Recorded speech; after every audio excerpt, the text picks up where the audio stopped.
Excellent, thank you.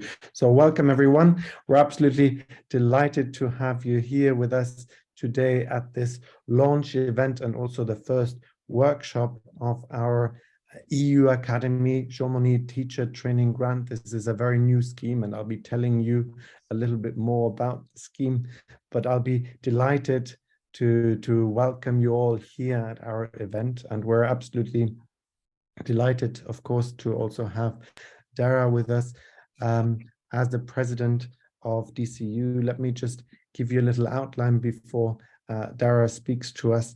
Daire, he started a 10-year term as president of DCU on July 14th, 2020. He's, of course, originally from Dublin. He's a distinguished historian who's written many interesting works, also works that I think link very well with some of the things that we're researching. And he served initially as the president of St. Patrick's College in Drumcondra and as a deputy president of DCU since its incorporation into DCU from 2016.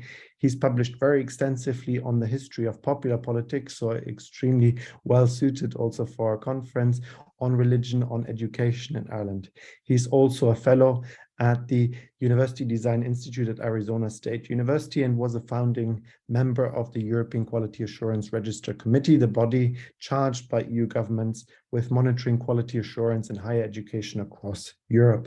He's also the founding chair of the British-Irish Chamber of Commerce Higher Education and Research Committee, and he's also a chartered director and a member of a number of boards, including the Nonpartisan Women for Election. Of course, a passionate educator. He's been in the higher education sector for a very long time. He plays a leadership role across the sector. He's been a member of the Edmund Rice School Trust and the Dublin City University's governing authority. He's also chair of the board of Marley Grange National School in Rafanham and a member of the board of management of Clongowes Wood College. He's a member of the Irish Association, also of the Order of Malta. And there's many different things that I could highlight, and I don't want to take the floor too much, just to mention that Daire is also a graduate of the National University of Ireland, the Gregorian University of Rome, the University of Glasgow, and the University of Dublin, UCD. And of course, he's also a former Government of Ireland Senior Research Fellow. So without further ado, I'll hand over to you, Daire. Thank you very much for being here with us. Thank you very much, Christian, and welcome everybody to a frosty morning here in Glasnevin. There's hardly any view from our window here. I'm delighted that we're joined by friends and colleagues and students from across Europe and from the United States indeed. The EUACADEMY is a very exciting and innovative initiative, and it arises, of course, from a Jean Monnet Teacher Training Award, which Professor Christian Kaunert and Professor Sarah Léonard won. It's an initiative that's very badly needed, I think, when you consider the disconnect between citizens and national and EU politics. Only last week, on Friday, in fact, we launched here at the university a report by DCU's Anti-Corruption Research Centre, and it highlights that issue and the disconnect between the citizens and the state. And very starkingly, most Irish people believe that no political party is likely to put public good ahead of their own electoral interest, which is a really stark finding from a report. And we can see right across the continent of Europe and indeed in the world kind of more broadly, the rise of populism and the move to the right. We've seen too, closer to home, the incredible kind of self-injury that Brexit has inflicted, not only separating the UK from its natural kind of European home, but also divided the whole of the society of the UK. As educators and as teachers and in higher education, wherever we find ourselves, our purpose, of course, is to pursue truth and openness and discussion. And education has a huge potential and power in addressing these kind of fissures or splits that are dividing people. I think it was Nelson Mandela that famously said that education is the most powerful weapon you can use to change the world. And as educators, of course, that's our task, to change the world and build a better world for the generations ahead. So as teachers, we find ourselves in the front line against misinformation, populism, and this anti-European message. The EU Academy is positioned to help our teachers, to equip teachers with tools and the knowledge to promote active citizenship from the common values of freedom, tolerance, and non-discrimination. I applaud Sarah and Christian for their hard work and commitment in establishing this academy. Congratulations. The academy complements the many other aspects of DCU's work, and in so many ways we consider ourselves a European university in Ireland, and we're very conscious of our European identity. We are members of the European Consortium of Innovative Universities. DCU leads out to on the European Observatory for the European Digital Media Observatory, combating disinformation. We also have significant Erasmus student mobility programs in place. We have, of course, the Brexit Institute founded by Cavaliere Federico Fabbrini, and then a number of Erasmus Mundus programs. On a national level, the European Union has never been more important to Ireland. Our EU partners were steadfast in their support of Ireland during the Brexit negotiations and indeed during the pandemic. As a result of their interventions, we have ensured that there is no hard border on the island of Ireland, and we hope and assume that that will remain the case. We're hugely grateful to the European Union for funding the EU Academy initiative. So the experience shows us, and I think that this is the key point, that none of us can be complacent, that all of us must stand up for our shared European values. In the words of Jean Monnet himself, the important thing is not to be optimistic or pessimistic, but we must, of course, be determined. So thank you very much for the invitation to be with you this morning, and I wish you a very successful 2 days discussing these big matters. So thank you, Sarah, and thank you, Christian. Thank you. Thank you very much, Daire. That was fantastic. That couldn't have been a better introduction to the Jean Monnet grant and, of course, to the conference and workshop. Now, let me introduce our second speaker. Professor John Doyle is, of course, the Vice President Research at Dublin City University, and he's responsible for the strategic leadership of DCU's research community. But let me just introduce John very, very briefly. In addition to all of that, he used to be, of course, the founding director of the DCU's Institute for International Conflict Resolution and Reconstruction, and has a lot of very important research that are very closely connected also to this initiative. He's worked on comparative politics, on conflict and peace, particularly, of course, in Northern Ireland. He's also worked on conflict in South Asia and, of course, Irish foreign policy. He's been the editor of the Irish Studies for International Affairs, and he's contributed to a lot of work on cross-border collaboration on the island of Ireland. And in this capacity, he's led a number of different projects, has been fascinatingly busy in a number of different committees, and his research interests are very much linked to what we're also trying to achieve here in terms of the European Union, of course, as an institution that is aiming to overcome ethno-national conflicts that John has done so much work on in terms of letting us know a little bit more about how to deal with all of these issues, in addition to the general area of international security, foreign policy, and a lot of his publications have focused on these areas, and of course also on the UK's decision to leave the European Union. That is something that has really inspired this particular launch, this particular conference, because of course, as we know, the Eurosceptics would quite like Ireland also to leave the European Union. And in fact, that is also why it is so important that we discuss some of those issues in more detail. Again, I don't want to hug the floor for too long, just to outline very briefly that John has also led a number of very large-scale EU-funded studies in terms of comparative peace processes, and also, of course, the post-Soviet region. He's been a visiting professor in a number of areas of the world, from the Mandela Center in Jamia Millia Islamia in New Delhi and in Pakistan, at the Lahore University of Management Science. And now, without further ado, I'll hand over to you, John. Thank you very much for being here with us. Christian, thank you very much for that very kind introduction. First, can I begin by adding my congratulations, those of the President, to yourself and Sarah for winning this award. They're competitive awards. They take time to get them, and even more time when you win. So, it's a significant contribution of time that could have been spent doing something else.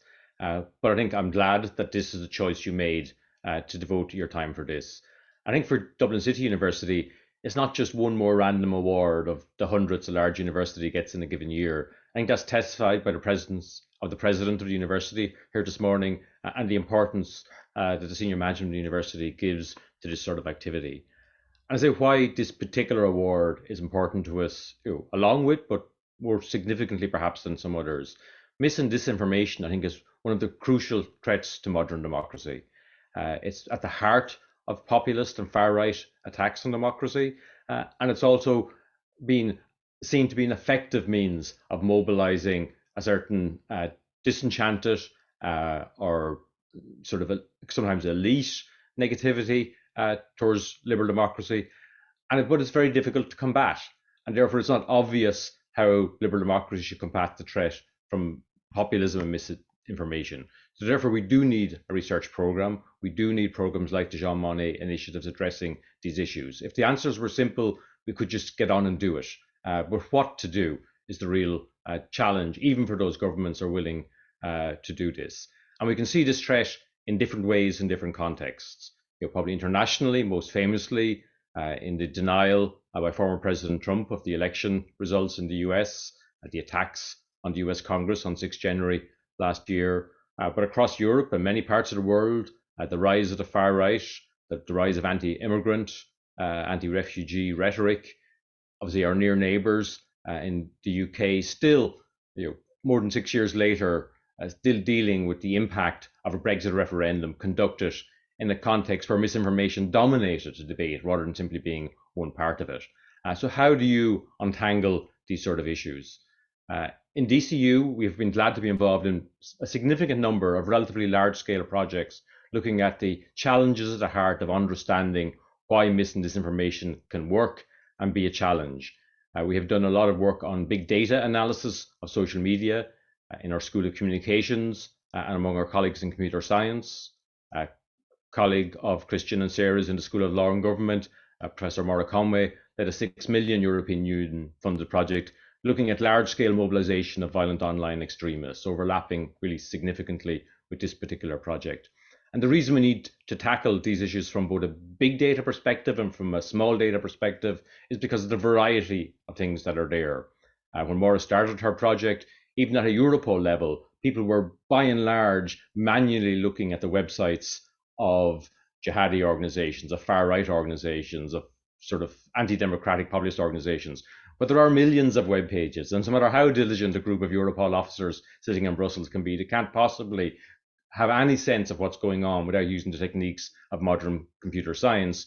But of course, computer scientists need political scientists to tell them what to look for, how to code it, how to create teams, how to understand what they're looking for. So it is a genuinely interdisciplinary challenge, and therefore we're glad that we've been part of it in that way. I think locally, as President has mentioned, the challenge of Brexit is the one that has most seriously impacted on the island of Ireland. It was from the very beginning a threat to peace on the island. Its very essence was a threat to the agreement reached in 1998 to sort of end a 25-year armed conflict and move us into a far better situation. We are in a far better situation, but those threats remain. We are very glad that the European Union took the perspective they did. It was sort of warmly welcomed in Ireland. You can see it among the historically high level of support for the European Union in recent Eurobarometer surveys. Notwithstanding the challenges of the economic bailout, the sort of political and diplomatic support around the peace process has long since pushed those tensions to the rear. So for this project, for me, is at the heart of those big challenges and big debates. The DCU has been glad to be part of the research engine across Europe, seeking to understand better what's going on there. And this project, both driving that research, but also disseminating it to a crucial audience who have the capacity as educators to take the latest knowledge we have on mis and disinformation, on populism, on threats to democracy, on an understanding of the European Union, closing that sort of intellectual gap that's there at times between the European project and its citizens. The School of Law and Government is a large school in our university, now with more than 50 staff, top 200 globally in terms of most of the world rankings. And so it has the scale, the breadth of discipline, the breadth of understanding to really make a significant contribution to continuing the research we need to do and to bring it out to ever wider audiences. And so for those reasons, I'm really glad to be here this morning and to finalise by again congratulating Christian and Sarah on a really worthwhile initiative. Thank you. Thank you very much, John, for those kind words. That's really very much appreciated. And I know that Federico has to leave fairly soon, so I thought I'll take you forward a little bit so that in case I'm going on for too long, that you will have the opportunity to have mentioned your speech beforehand. Just to introduce Federico Fabbrini is, of course, full professor of European Union law at the School of Law and Government at DCU, where he's also the director of the Law Research Center.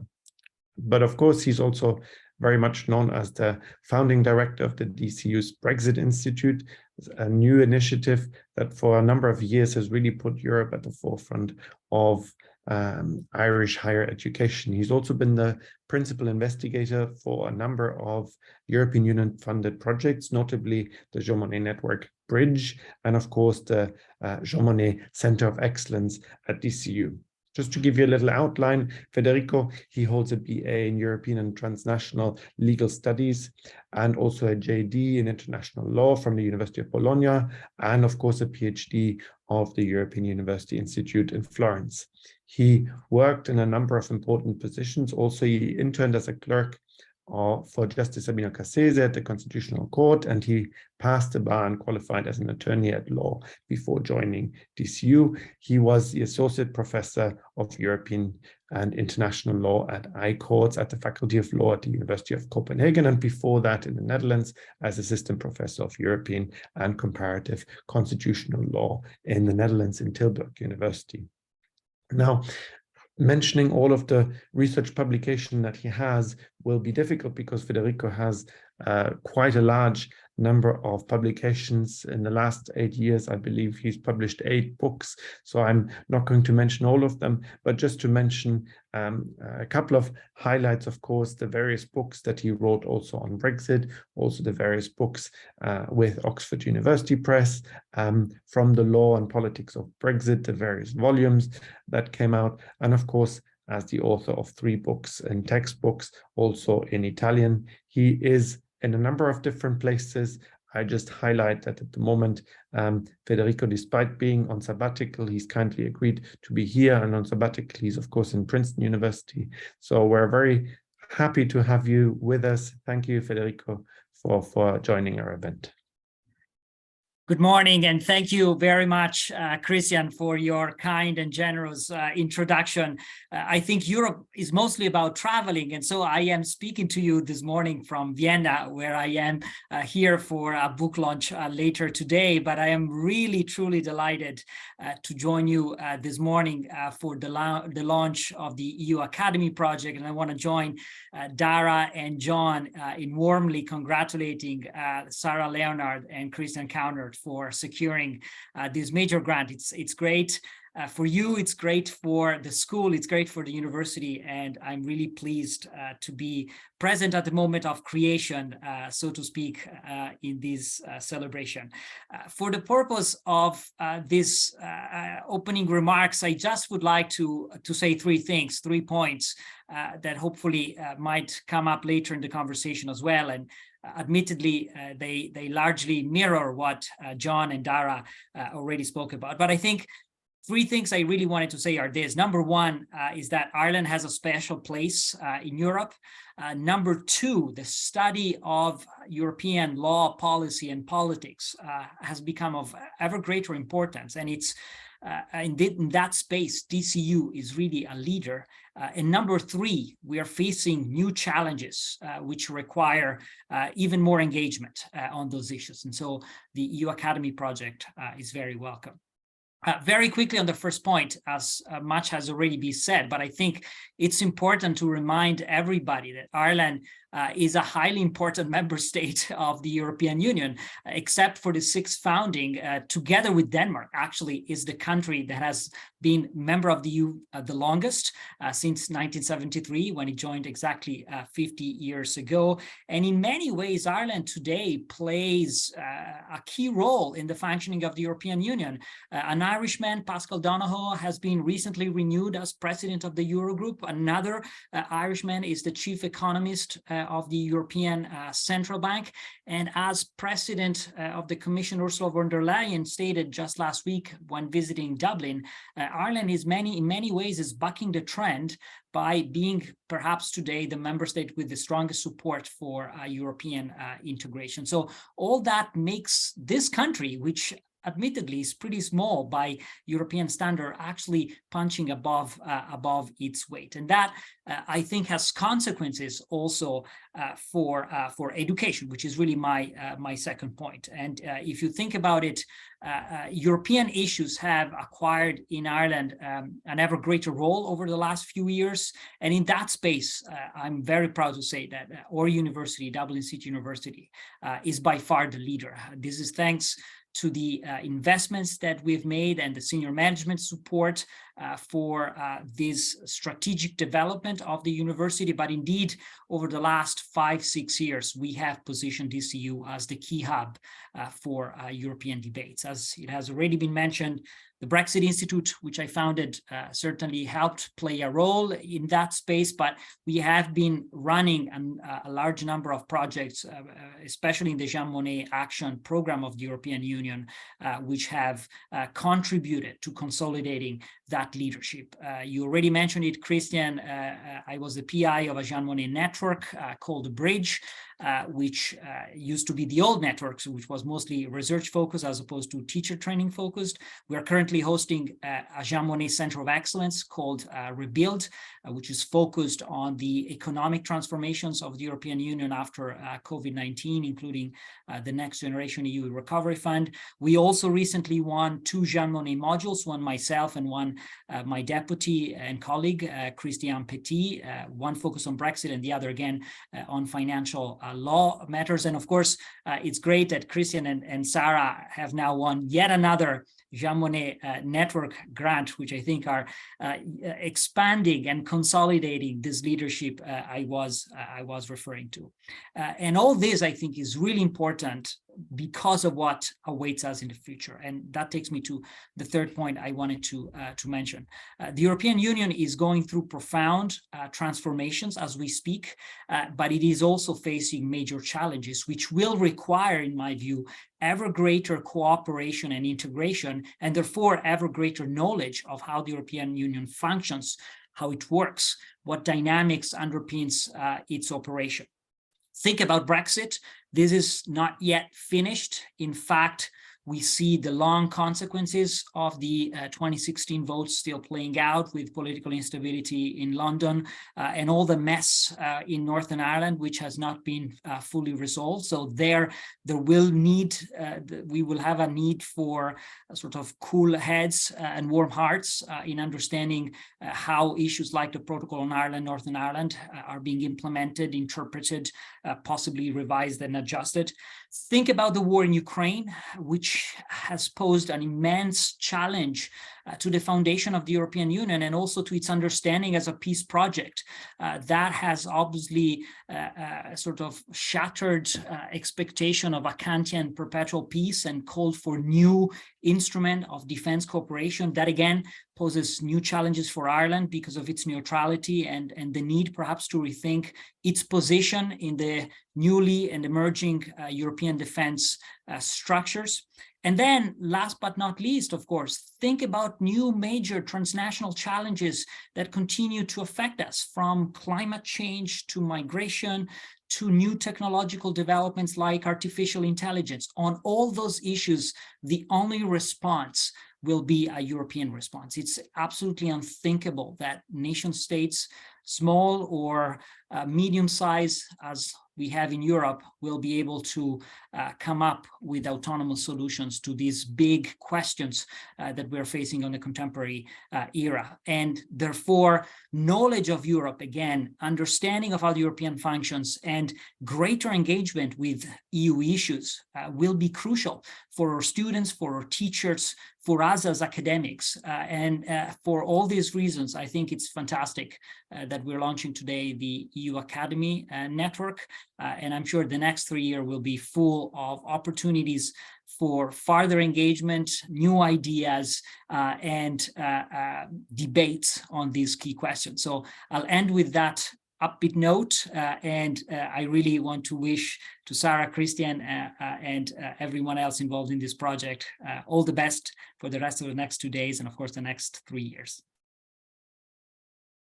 Thank you so much, Federico. That was fantastic. Let me introduce a little bit what the project is about. In order to introduce what the project is about, though, I'll have to tell you a little bit about what the Jean Monnet Action is about and what the European Commission is hoping to achieve. Now, the idea is obviously here that we educate European citizens with those kind of values that we were talking about. So in order to get to those citizens, of course, the key message there is to get to the teachers in the schools. So the idea of this particular Jean Monnet action is really that higher education institutions organize activities here in order to educate those teachers and, of course, also vocational education training providers to develop those new skills and to teach and engage on those EU matters, thus giving them the necessary skills and, of course, a better understanding of the EU and its function, in order to allow those schools to really build the knowledge about the EU among their teaching staff. Now, when I tell you a little bit about the project itself, you'll see why that is necessary. The offer here is to develop structured training on those EU subjects, first in the universities, and then that this can then be translated into schools and their own teaching in terms of the European Union to their own pupils in schools. Also to deliver very specific individual or group training courses for teachers that are interested in the EU and are also willing to integrate those EU subjects into their daily work. And also to foster the confidence of teachers to integrate an EU angle into their daily work. Now, how do we do this? The teacher training includes the preparation and, of course, the delivery of those training activities that can take form in various ways, including also distance learning and, of course, blended activities. And it includes training about teaching methodologies about the European Union. We'll have also a couple of panels during the event that really look at those kind of methodologies, in particular the problem-based learning and, of course, simulation methods on European Union matters, training on substantive European Union matters, of course, and learning experiences on the European Union subjects that involve various forms from seminars, summer schools, intensive courses, and, of course, other EU experiences. Now, what we want to achieve here in terms of the EUACADEMY is really starting from the realization that we've just discussed, that the European Union today is facing really those host of challenges, and be under no illusion that for the Brexiteers in particular, Ireland is really the target country that they would so much like to leave the European Union. Existing trends that we have in terms of polarization are accelerated by, of course, those very geopolitical changes and, of course, social inequalities. We have, as we've just discussed, we have an increasing number of far-left, far-right political parties. Just in Germany last week, you saw the kind of terrorist plot that was, in a sense, arrested and stopped by the German security forces that had the ambition to overthrow the German government, the democratic order in Germany. And we see that all of this is gaining ground in a number of different European countries, often rejecting those very values that the EU stands for. Of course, an underlying issue here is a general detachment of citizens from both national and EU politics. And this project aims at tackling some of those issues in terms of providing an idea of citizenship, education, and a better understanding of the EU in order to promote an informed and critical debate about Europe. We do not shy away from criticism. We do not shy away from a critical debate. I think it's important that we have it, but of course, a debate that is based on facts, on actual events, and that really engages in a knowledgeable kind of way without having to resort to populist messages and, as John mentioned, misinformation, the so-called alternative facts. We aim to really promote active citizenship and common values of freedom, tolerance, non-discrimination through education, and in so developing this teacher training academy, EUACADEMY, to be recognized as a leader to do so. So we aim to develop professional development courses for teachers on the EU to spread those European values and the active citizenship amongst pupils in school. We aim to provide a foundation by which academics and teachers alike can be beneficially influenced through a series of those blended and distance learning formats on a range of multidisciplinary themes. Also, we aim to offer a series of outputs by which, of course, a wide cross-section of civil society can be informed of the very rich contemporary EU developments that Federico just pointed also to, alongside the teacher trainers, of course, the student teachers. And of course, we want to reinforce all of the Jean Monnet activities that have been mentioning, that Federico has also mentioned, the Jean Monnet Center of Excellence, of course, the Brexit Institute, the Jean Monnet Network, of course, also the Jean Monnet chairs, by Sarah and also by myself. So we have a number of different Jean Monnet activities that we really want to bring together here. Now, of course, 2023 is a very important date for a number of reasons. Of course, it is, as Federico pointed out, it is the anniversary of Irish membership of the European Union. And I think that is in itself enough reason to, of course, celebrate that particular activity. But that isn't the only anniversary that we have. It is also the anniversary of the ratification of the Treaty of Maastricht, which entered into force in 1993, and of course is the very foundation of the European Union. So that is an important date in a number of different ways. Now, initially, of course, prior to the founding of the European Union, we had several decades of institutionalized cooperation, whether that is in the form of the European Economic Community, whether that is the European Coal and Steel Community, whether there is the various initiatives that are not really part of the European Union, but sort of part, like the Council for Europe and a number of the other initiatives. 1993 was, of course, the formation of the European Union, because the Treaty of Maastricht was ratified in that very year after a number of different issues that had to be overcome. Of course, this harks back to the idea of another Italian that had very important ideas in the 1920s and 1930s, of course, Altiero Spinelli, who wrote Manifesto for Free and United Europe, that has been very important in terms of the thinking, what kind of Europe do we want? It's been taken up by various scholars, of course, as of more recently also, in terms of thinking what kind of federal, what kind of confederal, what kind of model we should have for the European Union. We had, of course, a lot of different thinking, and incidentally, I think a number of people don't fully realize that the beginning of the European Union actually started with some thinking of a Franco-British Union during the Second World War that was ultimately rejected by the British as subsequent attempts to bring them into the forum of the European Union also. But of course, the thinkers that were initially involved in thinking about the Franco-British Union in the face of defeat against Nazi Germany and Hitler were then also involved in the thinking about the European Union more generally. And of course, when war ended in 1945, various leaders in Belgium, Luxembourg, and Netherlands also developed, and of course, the Benelux Customs Union that also provides a model for encouraging new forms of supranational political organization. I also want to point out, of course, the Council of Europe here that was created in 1949 with a number of countries involved in Europe, including, of course, also the United Kingdom and Ireland. Greece and Turkey joined a little bit later, and subsequently also West Germany. It was, of course, a very different forum and is not institutionally connected to the European Union, except for the fact that, of course, the member states of the Council of Europe are also, many of them are, of course, also in the European Union. And of course, the founding members are, with the exception of the UK, still members of the European Union as well. We also, of course, have the European Coal and Steel Community. That was, of course, the brainchild of the French diplomat Jean Monnet, who is also the father, at least, of this particular funding scheme that has provided us with the opportunity to meet together and really discuss some of those issues. And I think in that regard, he, as the former French foreign minister, later then becoming very important in terms of the European Union, proposing really the pooling of French and German coal and steel resources under a supranational authority that provided the blueprint for subsequent integration into the European Union.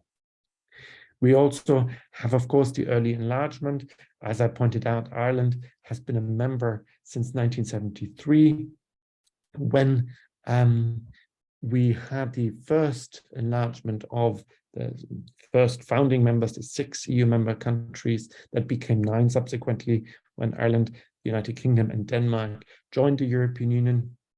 It was a fundamental change in the structure of the European Union at the time. And of course, those were also the first steps towards later developments like the single market, the setting up of various schemes in the European Union, whether that is foreign policy coordination, political coordination, that was subsequently tried as part of the Trevi Group, and of course other kind of instruments of intergovernmental cooperation that ultimately led the European Union towards an establishment of the European Union, partially because European Union countries were perhaps not fully convinced that this intergovernmental method is really the way forward. We subsequently then had the Single European Act, and of course the Treaty of Maastricht that was formally ratified in 1993. We subsequently had a number of different treaties afterwards, and I often say that when people said, because I remember one very controversial figure, of course, John Mersheimer, who's also continuously saying nowadays that the West is at fault for Russia's invasion of Ukraine. He also mentioned in the early 90s that, of course, the European Union would not continue to exist anymore, that with the fall of with the end of the Cold War, this would, in a sense, bring the end of the European Union as we know it as well. One thing that I often mention to my students is, while that may have been so in terms of his suggestion, one of the things that happened afterwards is that we had more treaties after he wrote that than even before. John Draco, of course, another one who wrote on that topic, and a number of American realists who didn't think the European Union would survive. Of course, here we are still discussing the continued development of the European Union. And at this particular moment, I want to just thank you very much for all being here, and I look forward to the rest of the program. The next panel will start in 3 minutes exactly. So if you want to just grab a quick coffee before we start the next panel, you're very welcome to do so. But just to give you a quick outline of the next panel, we have our panel on teaching the European Union, innovative approaches, where we have Professor Dagmar Schiek from the University College Cork on research-led teaching in a School of Law, EU law as an example. We have Dr. Kamil Zwolski from the University of Southampton on research-based teaching in EU studies. And we have Dr. Diego Varela Pedrera from the Alexandru Iancuza University of Iași, exploring the opportunities of educational technology, the experience of the Eurosign network. So I'll hand over in just 2 minutes. If you want to grab one last coffee, you're very welcome to do so, and then we'll start at 10 o'clock.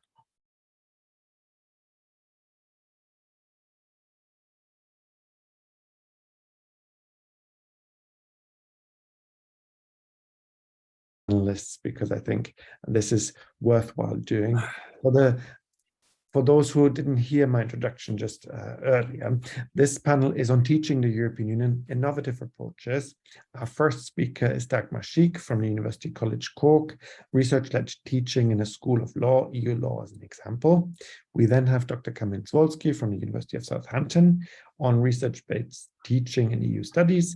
And then we have Dr. Diego Varela from Alexandru Ioan Cuza University of Iași, exploring the opportunities of educational technology and experience of the EUROSCI network. Let me just introduce each speaker one by one, just so that you have an idea of who our speakers are.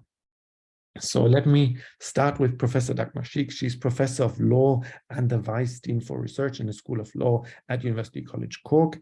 Since December 2020, she's held the Synod Family Chair in EU Law, and from September 2011, she's been a Jean Monnet ad personam chair for EU law. She's also been a professor of European Union law since 2000, initially University Karl von Ossietzky in Oldenburg, coming to this position from a background as a comparative labor lawyer and anti-discrimination lawyer, in which capacity she also drafted anti-discrimination legislation in Germany.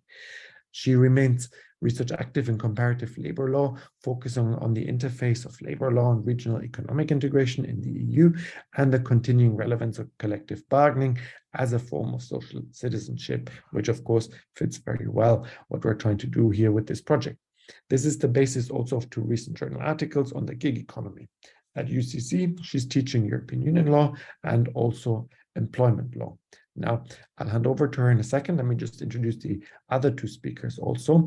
Dr. Kamil Zwolski is Associate Professor in International Politics at the University of Southampton, and he's also Jean Monnet Chair of European Security Governance.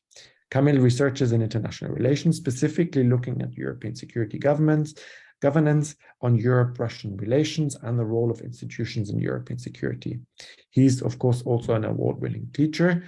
He's a national teaching fellow in 2022, and a senior fellow of advanced HE.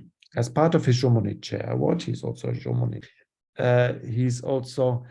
His annual Jean Monnet workshop, Research Informed Teaching EU Studies, offers inclusive and encouraging space to exchange knowledge and best practices.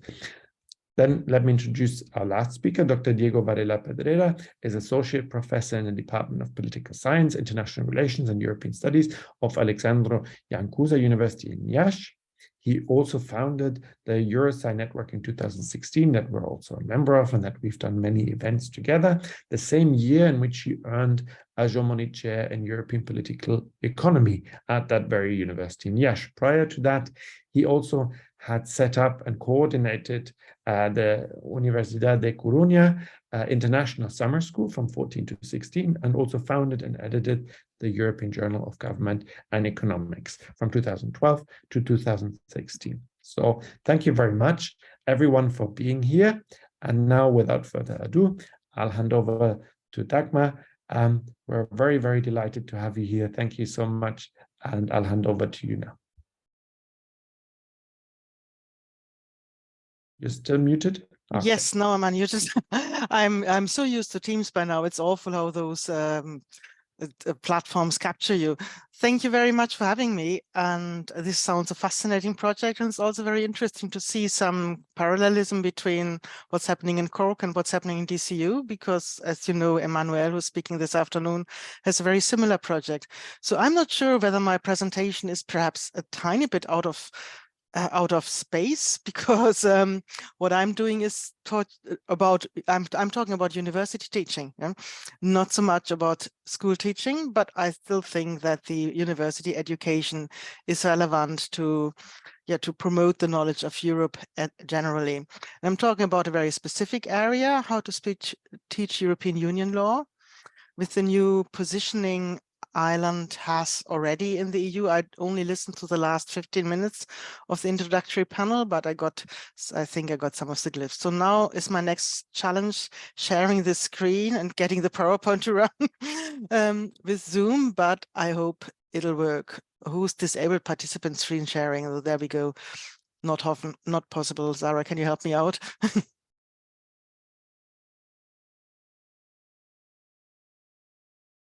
That should hopefully work now.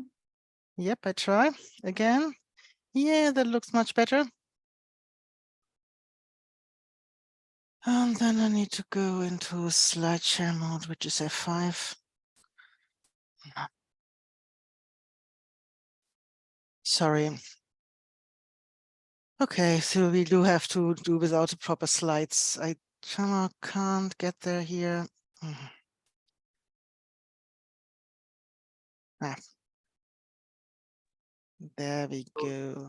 Yeah, go to home. Ah, got it. Because just in case anybody's watching on a phone, as students are wont to do, aren't they? So you can see it much better. So the question what I'm trying to present, and I won't use all the 20 minutes, I hope, is how to enable research-based teaching in a school of law in Ireland. And it's just a few words, as I said. So when we teach European Union law in, come on, baby, on. So then we want to treat it in a research-led way. Then first of all, we need to realize what is it that we mean by research-led or research-based, as is the official law in UCC. So I think it means that we need to align the project with current research trends that will inform the future of the subject.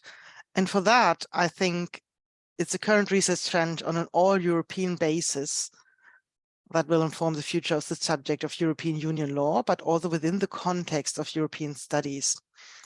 And that means a research-led or research-based teaching also means to enable students to engage in research. And in a law school, that can be quite difficult because we are supposed to teach for a professional degree. Of course, in Ireland, the professional degrees only emerge after you've been training with either the Inns of Court or with the solicitors' facilities. So the teaching at universities only ever has a basis. However, most of the universities really strive to give students some confidence that their degree is actually preparing them for the solicitor's entrance exam, and also for the barristers, for the Inns of Courts. There is an institution of the recognized degree, which then saves you one year of study fees to be very short. So all of this may clash with the whole new notion that Ireland could become the country where EU law is taught, not just from Irish perspective, but from different national and research perspective, in order to prepare students to really read critically and apply the laws, while also connect students and colleagues from neighboring disciplines. And I think this is really a challenge. I'm not sure whether we will manage that anytime soon. So first of all, let's look at those wonderful professional standards. Are they really so constraining? And it is really interesting how there are two professions in Ireland, as most people will know. It's the solicitors and the barristers. And with the solicitors, I have looked at the entrance examination. To become a solicitor in Ireland, you need to have a professional course, and for that professional course, you pass an entrance examination. If you don't feel prepared through a university course, you can also study with the providers, the solicitors recommend. I try to be very neutral here, not announcing them. And then you look, of course, at the basis, what the exam headings are. And it's lots of headings. It's 19 subject headings, and it's larger than some other subjects, such as contract or criminal. And in terms of EU constitutional law, it's just the normal stuff: sources of EU law, legal acts, general principles, including human rights, to say. And you need to study the European institutions, as you study also another subject. Any political scientist worth his salt will teach the European institutions to their students. And then a large element is reserved for the community governed by law, which is basically consisting of the claims before the Court of Justice, very traditional. And then when it comes to substantive law, we also have 12 substantive headings. That includes all the economic freedoms, including citizenship, obviously, including human rights. I said that already. And there's a large element of competition law, more focus on competition law than in other countries. Actually, when I started to teach European Union law at Leeds, I introduced competition law as part of EU law teaching with some criticism of colleagues as well. Interestingly, the solicitors also requires knowledge, familiarity with EU social law and with EU discrimination law. That's also not done in other English-speaking countries.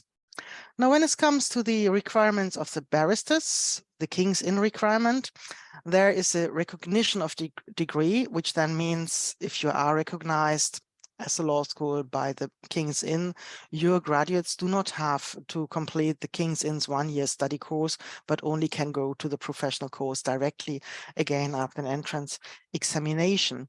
And here they are very candid about what they actually require. But however, you can look at what degrees are actually recognized. And I'm afraid I haven't got DCU in here. I'm very sorry. But DCU also has a recognized law degree, just in case anybody has doubt. And you can see that there's quite a variety accepted. Trinity College Dublin, for example, has 2 courses of EU law which you can cover. Only one of them teaches equality law, although that's and that's the only university, I have to say, which has a EU discrimination law in the compulsory subject. And they don't teach competition law. UCC, we are very competition law heavy at the moment, although we are revising. We have a run through an undergraduate revision, and that will affect all subjects, including EU law. But presently, half of our economic law is competition law. And we don't do social policy and equality at all. But both these degrees are recognized. Maynooth is a modern one, has 1 law module running through 1 year. And UCD perhaps has a middle ground. It covers competition law to some extent, much less than we do, but some equality law. So what you can conclude from this screen, from this slide, is that to get your students into the law profession, you have a wide variety. Nobody can ever cover all those subjects which solicitors require for the entry exam. So you have to have some choice. And as the recognition policy of the King's Inn, the barristers organization, demonstrates, you can teach EU law in some variety, which I think is obviously good for the future of teaching EU law in Ireland. Now, before I talk about the futures of Ireland, let me have a non-slide discussion. What happens in the UK? Why is that important? I have moved from the UK, from Northern Ireland to Ireland, as you've heard in the introduction.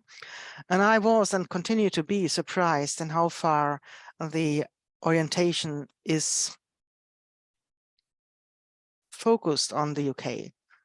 And so partially that's due to market pressures, because EU law books in English will only sell if they only also sell in the UK, because there are so many more people.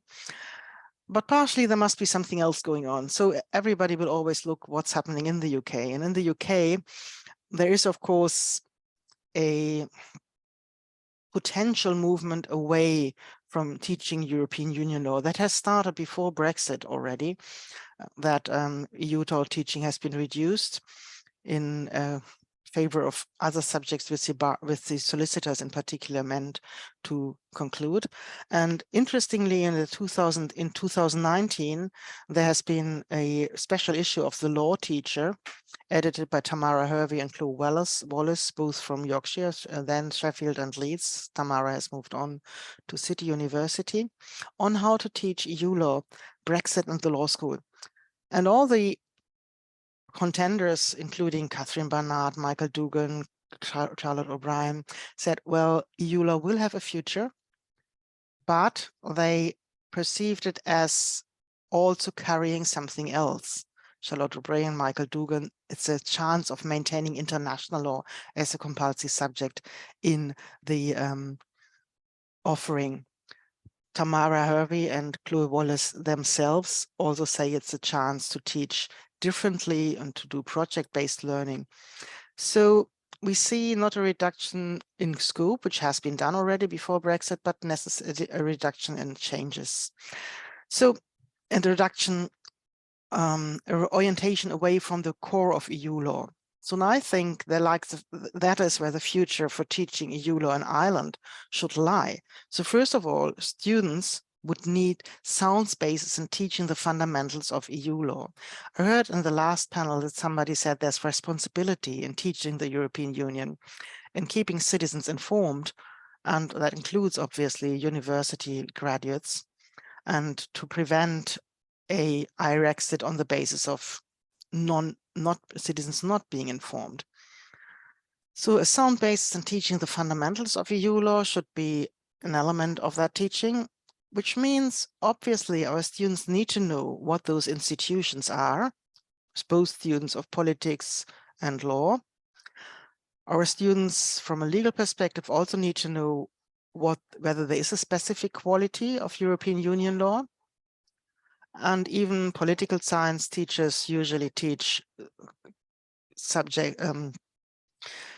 court rulings such as Van Genten, Loos and Costa, because that is where they teach how the EU courts became very political. Apologies. And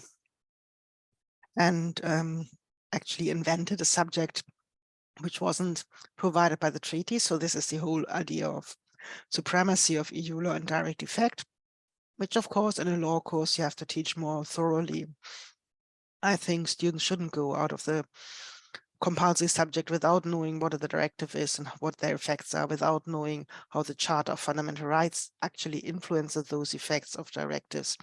And that's under the present Court of Justice. This is a whole new area of development. So we have a direct effect of some charter rights, including social rights such as working time, but also the rights to access to justice. So that's really important that students know that. However, to understand the effects of European Union law, I sometimes wonder whether it's a good idea to do what Catherine Barnett, who certainly is an authority, tells students in a blog accompanying the textbook issued by herself and Steve Pierce, saying, for learning European Union law, you first need to hang in there. You first need to learn the institutions and the effects of the law. And you will only understand this after you hear substantive law, after read substantive law, which we can only teach you after you've understood how it all works. So in a workshop we recently had at UCC, we had a Belgian speaker, Professor Elise Moore, who just wrote a textbook on European Union law and who said, well, mixing institutional substance, teaching students that the EU actually is an entity which was founded for a purpose of installing the internal market, which the additional purpose, the main purpose to maintain peace in Europe through that internal market. There was a fashion, she said, in the Netherlands and in Belgium to mix institutions and substantive law. And you can see that in the textbook edited by no one lesser than Koen Leenaerts and his colleagues. Koen Leenaerts is the president of the Court of Justice of the European Union. Where they have a book, Constitutional EU Law, and it starts with the institutions and the history, as every book does, and goes on to teach the competences of the EU. And in the competences of the EU, you first learn what the internal market is. That's a central competence. And then afterwards, you learn how EU law is functioning after students understand what a case such as Van Genten Loos is about. That case is about moving goods from the Netherlands to Germany without paying customs or without paying enhanced customs. And before you know how important that customs union and free movement of goods is for the EU, students struggle to understand that case. So I think that that mix, which is obviously gone out of fashion in Belgium and the Netherlands, is a good idea. A second challenge and the second future, I think, is the connection to other disciplines. So in this workshop, you have a lawyer speaking in the morning and the policies coming in the afternoon from the same university, telling you how the European Union is being taught. And this is typical. So we divide the disciplines of European studies. And in a law school, this looks often like that we teach European Union law to our law students in one module, and then we have service modules for the political science students. If we would give up that artificial divide, we would connect our academics, and we also educate a generation of students to understand that EU studies is truly interdisciplinary. So that's one thing. I also think that teaching EU law in Ireland needs to become more international by not focusing on Irish cases. And we must say this isn't only an Irish thing. Every country teaches the cases which come from each country with priority. And perhaps this also is the case in political science. So teaching EU law from a proper European perspective would be becoming for the future of Ireland as a center of EU studies, I think, not just EU law. So as said, I stay below the 20 minutes, and I did. So I hope it's okay if I close this with these futures. Thank you very much for your attention. Thank you. Thank you so much. That was really very, very informative, and we learned quite a lot. So thank you very much, especially as a non-lawyer, as a political scientist. And I'll hand over now to Camille. Camille, without further ado, floor is yours. Thanks a lot. Thanks a lot, Christian. Thanks a lot, Sarah, for inviting me. Thank you for that introduction. It's always interesting when someone kind of takes an effort to introduce you in a kind of more comprehensive way than just a kind of title. So thank you for that. Okay, so what I will do, I will walk you through an experiment that I did in my teaching. So I'm associate professor in international politics. I'm a Jean Monnet chair at the University of Southampton, and as part of my Jean Monnet chair project, I wanted to do what is called research-based teaching, right? So I teach undergraduate modules that are focused on European security governance. For that purpose, I've decided to create a new module. I called it Imagining European Futures, and it was back in 2019. And I've decided, and I told the European Commission in my application, that this module is going to be research-based. And for me, research-based essentially meant that students would actually conduct some kind of research within that module. That there will be no formal lectures, and students would be active researchers. So you could, when you hear that, you could think about a dissertation module, right? In the UK context, at least, that's what students do when they write dissertations. The kind of semi-autonomous supervised research projects. Other than that, what we typically have is a combination of lectures and seminars. And so I thought, okay, let's do something different. Let's experiment with research-based module. And the reason I wanted to do that was I was somehow persuaded that this is a so-called high-impact pedagogy, which can engage students better, which can produce better results for the engagement and learning. So I thought, okay, let's give it a go. So I designed that module, kind of trying to meet this ideal standard of research-based teaching as closely as possible. I read the literature on what research-based teaching entails and how it can look like in an undergraduate module. And so the way I structured this module was I created guided research sessions twice, 2 hours per week for 11 weeks, guided research sessions, and they constituted the core of the teaching and learning activities for this module. During these sessions, students learned through a combination of introductory lectures and practical exercises, although the lectures were rarely kept to the minimum. As such, I think there were only 2 lectures that I delivered, and also there was almost no disciplinary content on my part. The module overall was concerned with the challenges to European integration, but it was the students who were supposed to do all the actual work around those topics, and the guided research sessions were about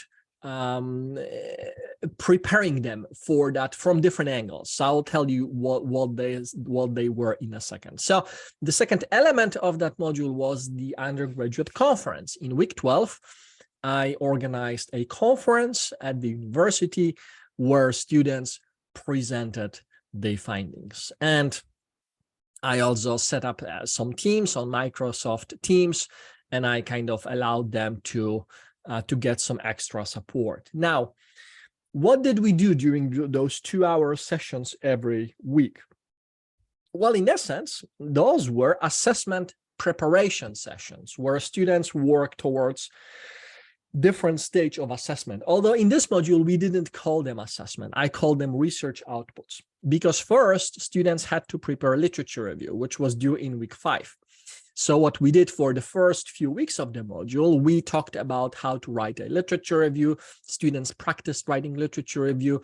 We also had a peer review session where students were reading each other's drafts before submitting to help them prepare a better document in the end. So that was due in week 5.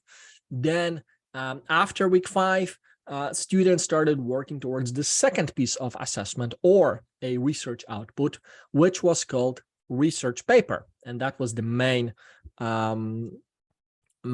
piece of summative assessment for this module. And it was due, I think, in week 10 or week 11. So later in the module. And so starting in week 5, we started working on a research paper during those sessions. So we talked about things like how to formulate interesting research questions, how to develop an argument, how to theorize, how to research things.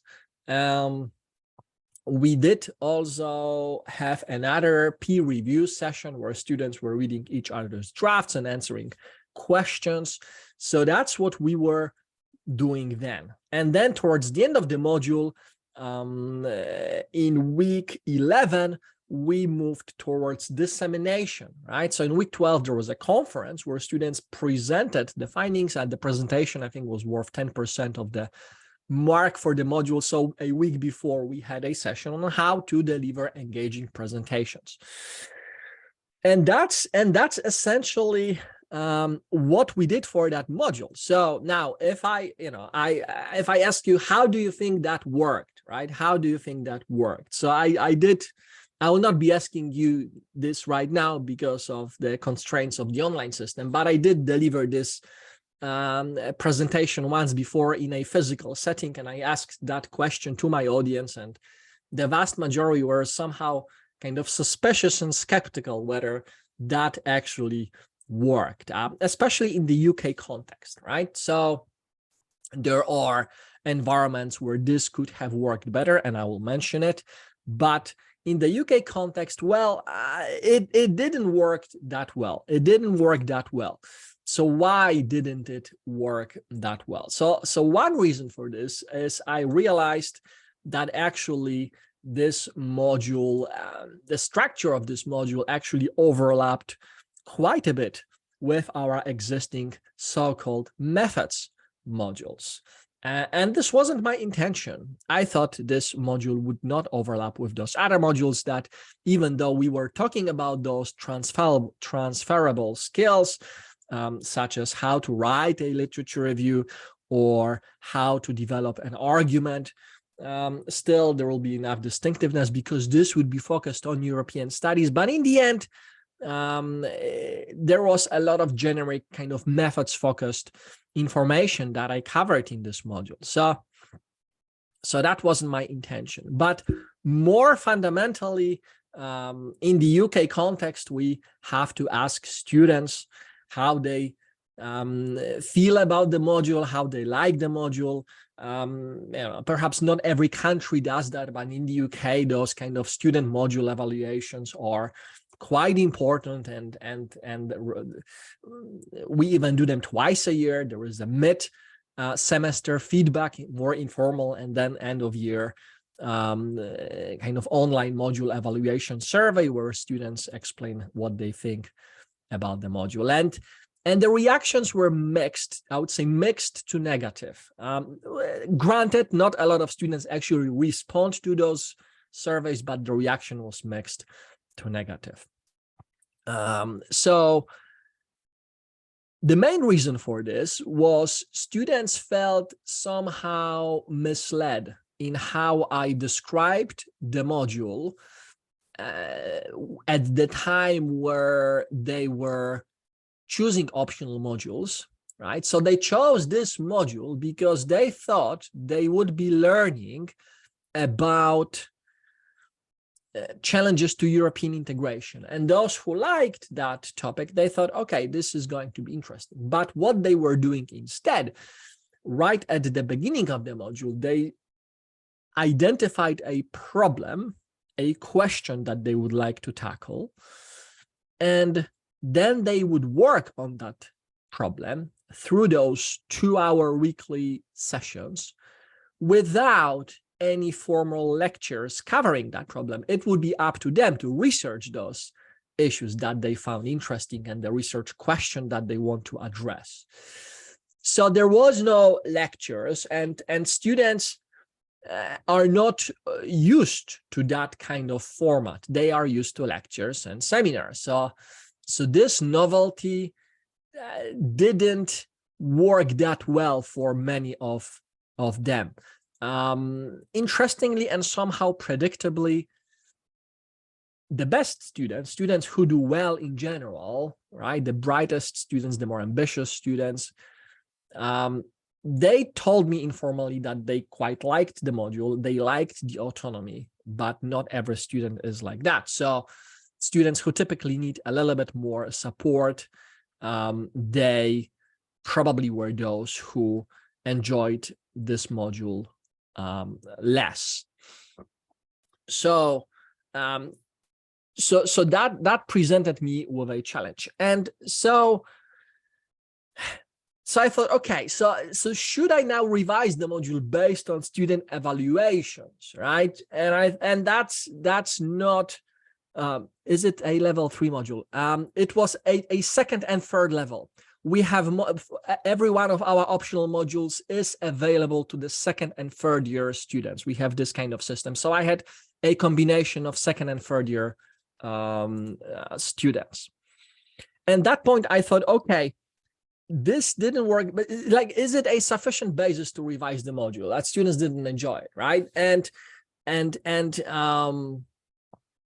I thought, okay, at the University of Maastricht, for example, yeah, that because I also had some, a chat about with colleagues from Maastricht, like from their perspective, they have this problem-based learning design where it's all about group work and student-led work. So from their perspective, it probably wouldn't be sufficient basis to revise the module simply because students say they wanted to have more lectures, right? The idea is that we know better how students actually learn, and so we want students to solve problems. We want students to actively be engaged in their own learning rather than this kind of following this more passive pathway of listening to lectures and then doing some seminar kind of reading, right? So, but then I thought, okay,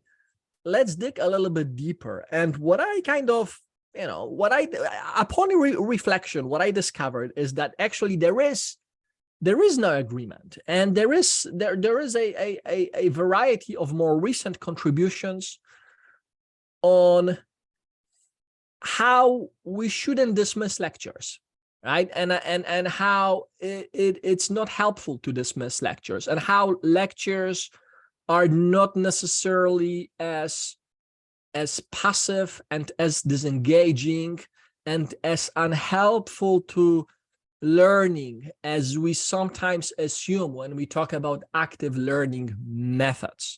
So I thought, the more I kind of started digging into this, I thought actually it will be helpful to reintegrate lectures into my teaching design. And one quote about lectures coming from one article in Times Higher Education, is that far from being a sage on the stage with all the connotations of an unlistening and remote academic, the lecturer is instead deeply dialogic, committing herself to an active relationship with students.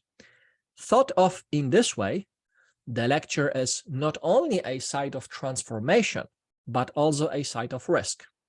It is where the self is rendered vulnerable to the other's reproof, which might lead to awkward and messy moments that mark genuine and meaningful encounter, right? This was an article in defense of lectures. And I thought, okay, I've decided that based on my re-evaluation of that literature and that evidence, there isn't enough basis to dismiss lectures in principle purely because I thought there was sufficient consensus that lectures were outdated and that we have to move forward away from them. And the reality is even more complicated if we look at the most state-of-the-art kind of way of learning. And I'm thinking about podcasts, and I'm thinking about online courses. Like, look at Udemy. Udemy is the world's largest marketplace for online courses. They have over 50 million students from around the world. They have over 160,000 courses. They have tens of thousands of instructors teaching on Udemy. Now, how does it look like? What do they do? Well, those courses are lectures, right? Are lectures. Of course, the course instructors compete to make the lectures engaging, interactive, right? To keep the audience engaged. But that's what they are. They are traditional lectures transformed into this kind of modern form of online courses. And if we read student comments on those platforms, what do students want? What do they want? They want an informed, engaging instructor to guide them through a problem that they want to solve or an issue that they want to learn about. The same with podcasts. What are podcasts? Right? Again, they are a form of lecture, right? So, and these are the kind of the most state-of-the-art way of the way people actually learn. So I thought, okay, this whole thing is more complicated than I thought, right? Perhaps there is something to it, right? And I started reading literature, and others had actually somehow similar experience. Ben Tonra, a famous kind of expert on EU foreign policy, who's been trying to and he's been very sympathetic to problem-based learning because he has kind of close relationship with the people from Maastricht, and he integrated that in the Irish context, the problem-based learning.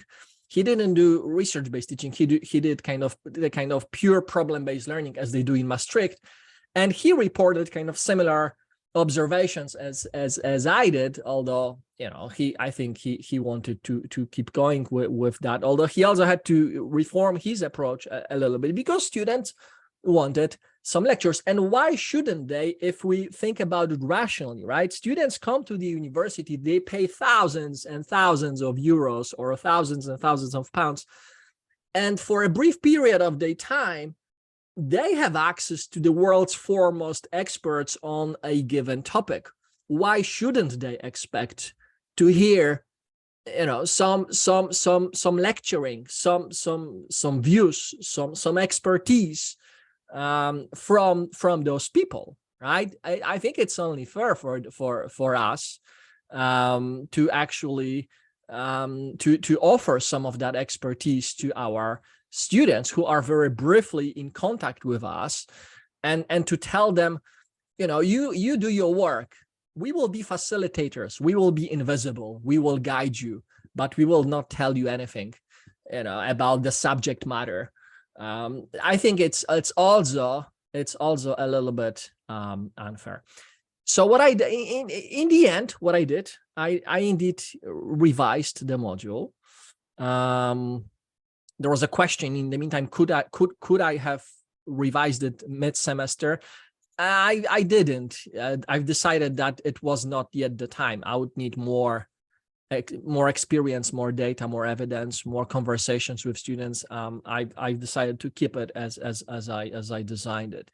In the end, I developed what I call a hybrid model. So I have lectures once a week for 1 hour, and then there is another hour which follows the lecture, and I call this session a blended learning session. So still we have 2 hours of those, right? But one is a lecture. One is a blended learning session where we watch a YouTube video, a documentary, or an interview for about between 15 and 25 minutes on a topic of that week.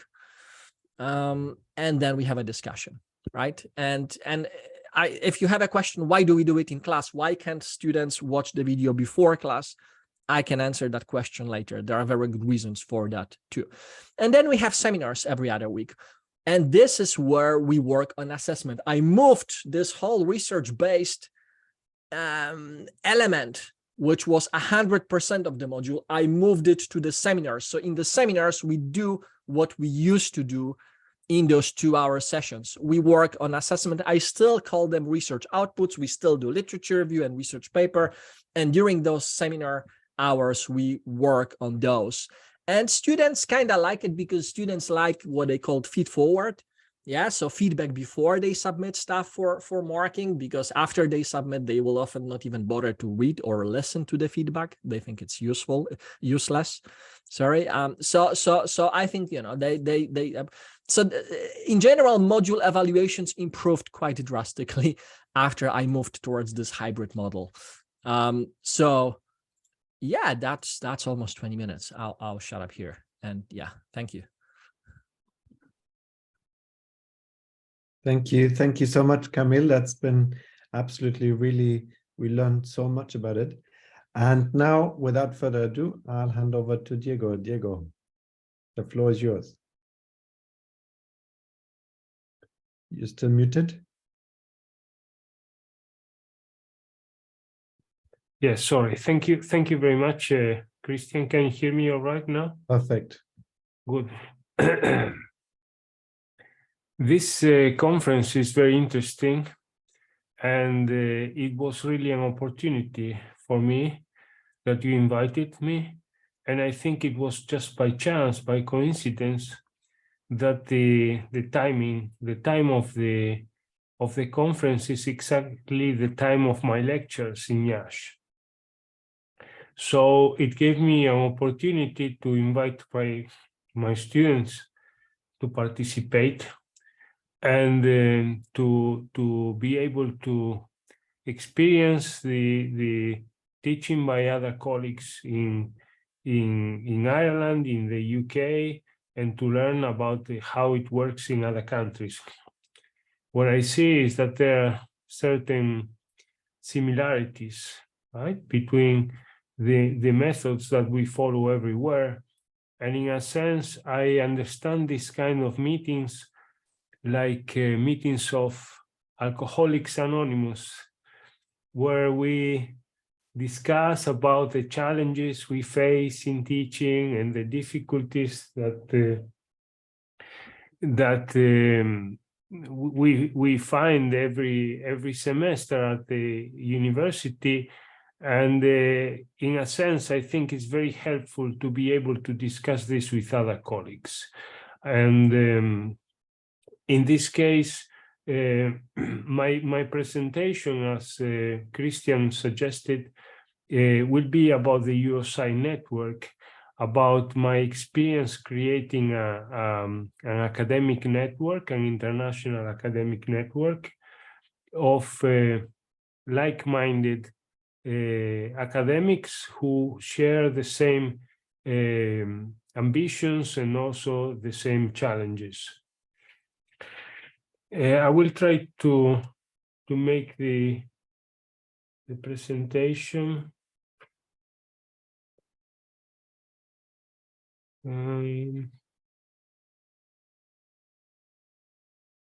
Yes, like this. Can you see my presentation now?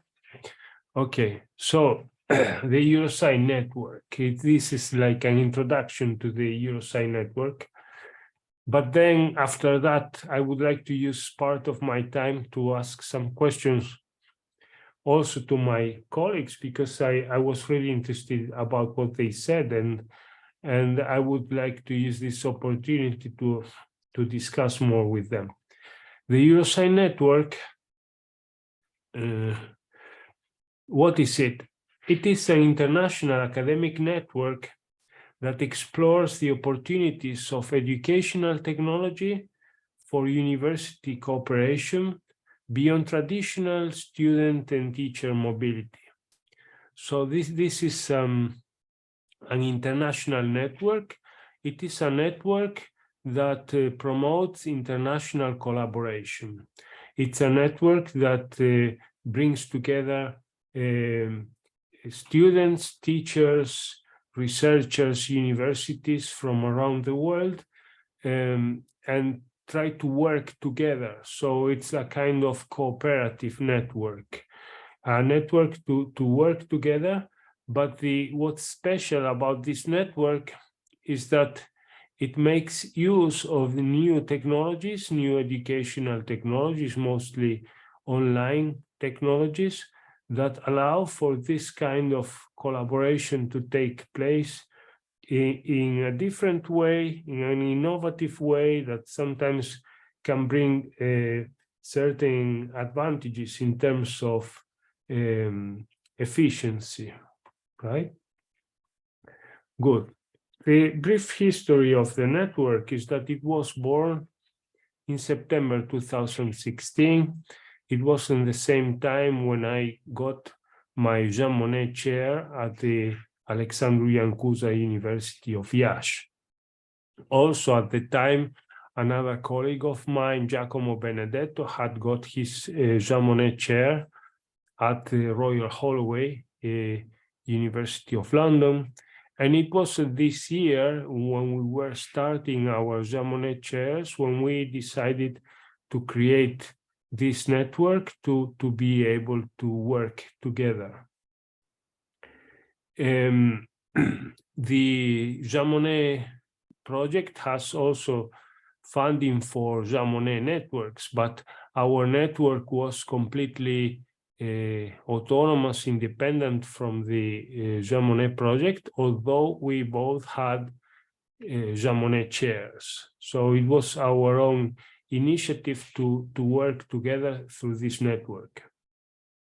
Initially, in 2016, the network was very focused on Europe and European integration, because the participants, we were mostly Jean Monnet professors, and also because the most of the partners, they came from Europe.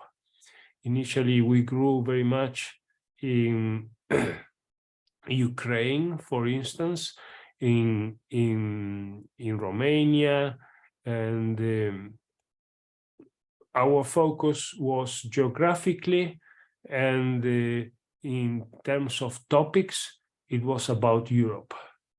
But as the network developed, we found that it could benefit from becoming more global, and we started inviting other partners from other continents, mostly from South America and from Africa. And the intention was to make this network that was initially European, to make it become more global in approach, right? And this global expansion also meant the opportunity to address also other global topics, not just European integration related topics. What was the vision of the EUROSCI network? The vision was to become a model of how international cooperation through educational technology could contribute to sustainable development by helping develop the educational systems of the participants to equal opportunities and to intercultural dialogue by improving the quality, the accessibility, and the environmental sustainability of international education. International education usually meant traveling abroad, meant for students traveling to study in other countries, or meant for teachers to travel to visit other institutions to give guest lectures in other institutions. This is very nice, this is very good, this is very helpful, but it's also very expensive. And we thought that online technologies would allow to extend this opportunity for instance, my students participating today to be able to listen to professors from Ireland or the UK.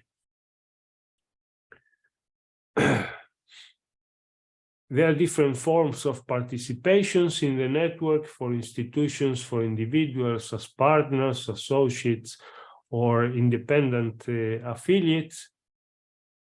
We have currently 24 institutional partners in the EUROSCI network in 13 countries of Europe, Africa, and South America.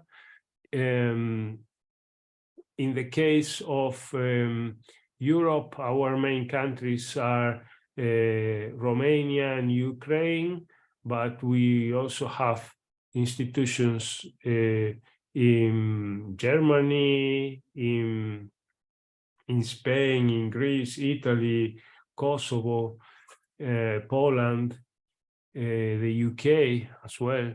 But the growth lately has been mostly in Africa, right?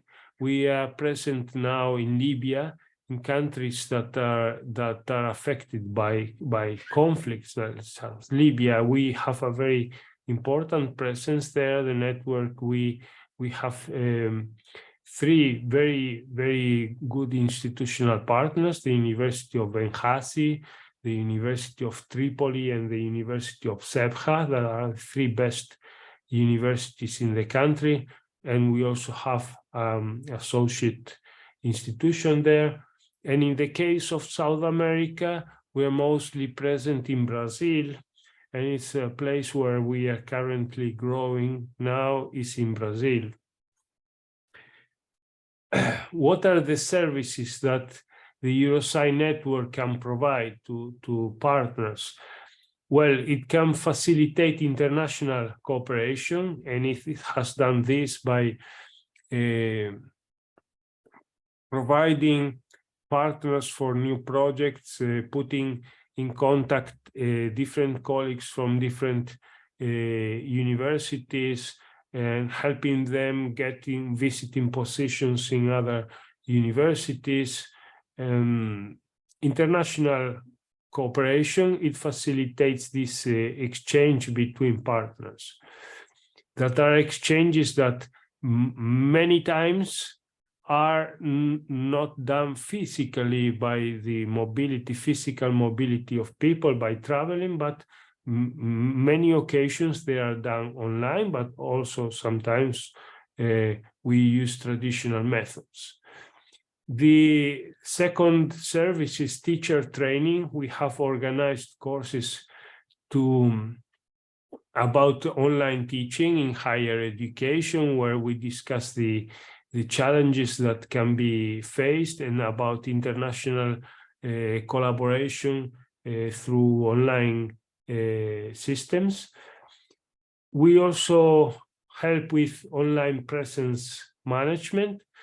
We also help by promoting the activities of the different partners, by helping them what in this Jean Monnet jargon, disseminate the results of their own projects around the world. We also help our institutions to have a better presence online in fora such as the Wikipedia. Yes, we help our partners to have better online presence on the Wikipedia. And sponsorship brokerage, we help institutions access funding from public and private organizations that support teaching and research. And we help with quality assurance by evaluating, verifying, reporting on the quality, educational quality of the institutions that are part of the network, and also other institutions that are not part of the network but could be of interest, perhaps in the future, to become partners or to collaborate with the network. The Eurosci network, the philosophy of the network, the management style of the network, we believe in agile values and principles. My question for our colleague Camille was related to his challenges when introducing his new module, and the fact that he said the feedback given by the students in the end was not very positive, or not as positive as he expected, and he then thought about introducing some reforms. In our case, our methodology is very agile, so we try to get the feedback from students and be able to introduce the changes as fast as possible, right? And sometimes what this means is that we do not have the same stability, the same bureaucratic quality assurance as other institutions that have to program everything in advance, a new module, everything has to be described as it will work, and then after that you just implement the plan. No, we adapt our plans constantly as a function of the evolution and the real-time feedback that we get. This is not always very well received by funding organizations, for instance. In the case of the European Commission with the Jean Monnet chairs, I have had some discussions, some fights with the European Commission when I started introducing some innovations in my Jean Monnet chair that were not originally presented in the plan when I applied for the chair. And what I found is that this kind of institutions, they are used to this more traditional management style, where you present a project and then you just implement the project that you had presented and that was approved. In my case, I think the world changes so fast that it's very difficult for me to conform with a project that I wrote maybe in the year 2015, yes? And when the world changes so fast. And but we have this philosophy of agile values and principles, and also we've got the philosophy of believing in academic freedom and university autonomy. Sometimes this creates questions. I would like to address this question also to my colleagues about the external funding for universities, such as Jean Monnet projects and so on, funding by the European Commission, by external institutions. To what extent this can affect university autonomy or not? the fact that you are being funded by an external institution. And the initiatives that we have had are EU-funded the open online course of European integration that we have broadcast on YouTube live for 3 years with many universities of the network in 5 different universities in different countries. We have had new modules, new Jean Monnet modules and chairs that have been spin-offs of the previous initiatives we have had created joint syndicated courses with over 100 students across the network.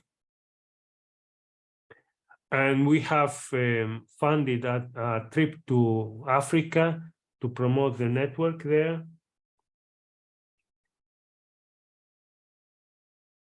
We have had Erasmus agreements for mobility between partners of the network in Brazil and Romania,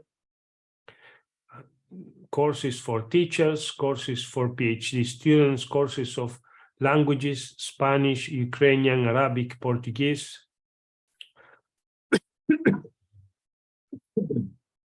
By the way, in the Portuguese course, Christian Kaunert participated in this Portuguese course with us.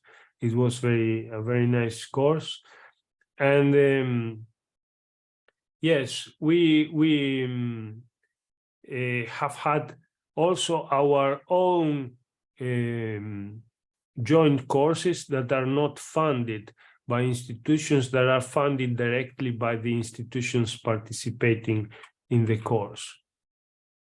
And I have a question for the discussion. Can I present the question now? Propose a question for discussion. We will have time for discussion, right? Sure, we have time for discussion. The question for discussion, I would like to share a video with you, because also my colleague Camille mentioned that he used videos to introduce discussions. I would like to share this video with all of you. Let me access the video here on the website. Yes, this is the video. Let me see if the sound is right. No, all right.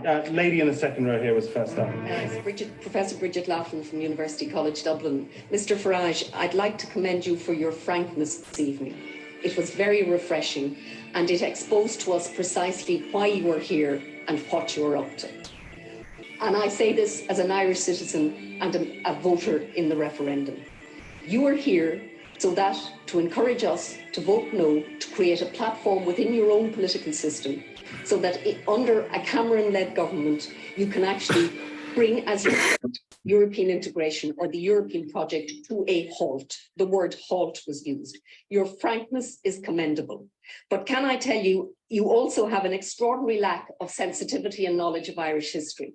You said that we exchanged subservience to the United Kingdom to subservience to the ECB and the European Union. Nothing could be further from the truth. The person who stood in the GPO on the top was Sean Lemass, and he was the person that brought us in to the European Union. He was the person who established our first application for membership. Why? Because he was an Irish nationalist, and he knew that in the EU, pooling of sovereignty was much, much stronger for a small state. And you may laugh and jeer at Sean Lemass, but you're wrong. The other agendas that are running here, and there are 2 other from the United Kingdom at the moment. Open democracy is coming to, Open Europe is coming to this country during the week. Open Europe is very clear on the kind of EU they want. They want a looser, a la carte Europe, and they want us to create the conditions for that to happen. And there's also the Trade Union Unite. The Trade Union Unite is basically a British trade union, where if you press on their website, Ireland is listed as a region. Can I ask you to wrap this up quite quickly? Yes, I will indeed. We do not want to become a region of the United Kingdom again. We want to be at the heart of the EU. And what is extraordinary is that you and Sinn Féin are on the same side on this. It is to the detriment of this country. And on foreign direct investment, I'm very struck. You have no standing on the Irish economy. Mary Lou MacDonald has no standing on the Irish economy. The employer of the largest number of people in this country, Intel, Jim O'Hara, the managing director of of Intel, the largest employer in this country, has said that it is absolutely imperative that we vote yes. Okay, so I want to give Nigel Farage a quick opportunity to respond. And by the way, if people could keep their questions brief, we haven't got that long. Well, I assume that you're a Monet professor, are you? I assume that you're a Monet professor, are you? Yeah, I carry that. Oh, wonderful. So here you are talking about honesty and frankness. Wouldn't it have been rather better if before your question you declared an interest in this and explained to these people that you are one of the many academics throughout the universities of the European Union who is effectively paid to indoctrinate people with a certain line of thinking that we have to adopt a European. I mean, come on, you talked about let's have a bit of honesty. It's a classic symptom of where this European Union has gone wrong, that the attempt to indoctrinate children at university is and I was right there, wasn't I? I've never seen anything like that before. And with any luck, I'll never see anything like it again. No. Wait again. Oh, right. Okay. This was the provocative introduction for the discussion. Sometimes I feel that what we do here in these Jean Monnet initiatives, like the project that you do now also, Christian, this EU at School projects, and that we can be accused by people like Farage of trying to do propaganda, trying to indoctrinate people with a certain line of thinking.